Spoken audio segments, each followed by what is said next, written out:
നാട് റോട്ടിൽ കൂടെ കുപ്പി വെച്ചിരിക്കണ്. ആരെങ്കിലും വണ്ടി തട്ടി ഇടിക്കണമെങ്കിൽ ആലോചിച്ച് നോക്ക്. ആടങ്ങ് ചെയ്തിങ്ങനെ ബീർ കുപ്പി വെച്ചിരിക്കണം നാട് റോട്ടിൽ കൊണ്ട്. വല്ല വണ്ടി വല്ലതും കയറാങ്ങി പൊട്ടി പഞ്ചറായി കഴിഞ്ഞാൽ വരെ കാര്യം കൊണ്ട് തോറ്റ് ഒതുക്കി മനഃപൂർവ്വം ചെയ്യാൻ. മനസ്സിലായാ?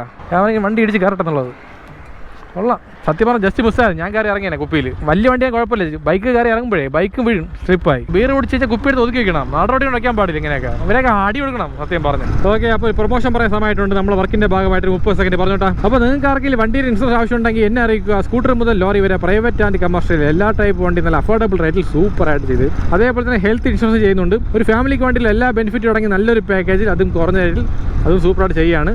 വേറെ ഇൻഷുറൻസ് മാത്രമല്ല, ഒരു ക്ലെയിമിൻ്റെ ആവശ്യം വരാൻ നേരത്തെ ഞങ്ങളുടെ സൈഡിൽ നിന്ന് ഫുൾ സപ്പോർട്ട് എപ്പോഴും നിങ്ങളെ കൂടെ കാണും. പിന്നെ ഹെൽത്ത് ഇൻഷുറൻസിൽ മെയിനായിട്ട് പറയാനുള്ളത് മെറ്റേണിറ്റി പ്ലാൻ ഉണ്ട്. അതായത് കല്യാണം കഴിഞ്ഞ് പുതിയ കപ്പിൾസ് ഉണ്ടെങ്കിൽ അവർക്ക് എന്തായാലും യൂസ് ആകും. കാരണം ഒരു കുഞ്ഞ് ഭാവിയിൽ വേണമെന്നുണ്ടെങ്കിൽ ഇപ്പോഴേ എടുത്ത് വെച്ചിരുന്നു കഴിഞ്ഞാൽ അപ്പോൾ ഡെലിവറി സമയത്ത് ഹോസ്പിറ്റലിൽ ചില കംപ്ലീറ്റ് നമുക്ക് കവർ ചെയ്യാൻ പറ്റും ഈസി ആയിട്ട്.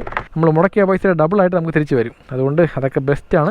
പിന്നെ ഒരു കാര്യം, കല്യാണം കഴിഞ്ഞ പുതിയ കപ്പിൾസ് മാത്രമല്ല, അടുത്തൊരു കുഞ്ഞ് വേണമെന്ന് ആർക്കായാലും ശരി ഇപ്പോഴേ എടുത്ത് വെച്ച് കഴിഞ്ഞാൽ കറക്റ്റ് 1 വർഷം കഴിയുമ്പോൾ മെറ്റേണിറ്റി പ്ലാൻ ആക്ടിവേറ്റ് ആവും. ലൊക്കേഷൻ തരാം. എവിടെ നിന്ന് 100 മീറ്റർ ദൂരമേ ഉള്ളൂ. നേരെ പോയിട്ട് ലെഫ്റ്റാ. സത്യം പറഞ്ഞാൽ ഇതുപോലത്തെ ഏരിയയിൽ വരുമ്പോൾ പടി അയക്കണം പട്ടികൾ. മിസ്റ്റർ ഡോഗേഷ് എവിടെയാണ് നീ? നിന്നെ കാത്ത് ഞാൻ നിൽക്കണം. കുറയ്ക്കുന്ന പട്ടി കടിക്കലെന്നൊക്കെ പറയും, പക്ഷേ കടി കെട്ടിയാൽ കെട്ടിയത് എത്ര അല്ലേ? ഇവിടെ അല്ലേ? ഓക്കെ, അഭിരാം അല്ലേ? ഗൂഗിൾ പേ ആണോ? അടുത്തത് ഓക്കെ. അപ്പം നേരെ പടുത്ത് ഇങ്ങോട്ട് പോകാം. ഇപ്പം നിൽക്കുന്ന സ്ഥലം അമ്പലമുക്ക്, അവിടെ നിന്നാൽ മതി. ഇവിടെ മറ്റേ ഗ്രീൻ പിസ്സ ഉണ്ടല്ലോ, ഇതൊക്കെ നല്ല ഏരിയയാണ്. ഓക്കെ, അടുത്ത ഓർഡർ അടിച്ചിട്ടുണ്ട്. എൻ്റെ അമ്മ ഓരോ ഓർഡർ അടിക്കാൻ 1/2 മണിക്കൂറാണ്. ഇവിടെ നിന്ന് 3 കിലോമീറ്റർ ദൂരമുണ്ട്. എന്നാലും കുഴപ്പമില്ല, പിക്കപ്പ് ചേർത്ത് ചാർജ് തരണം നമുക്ക്.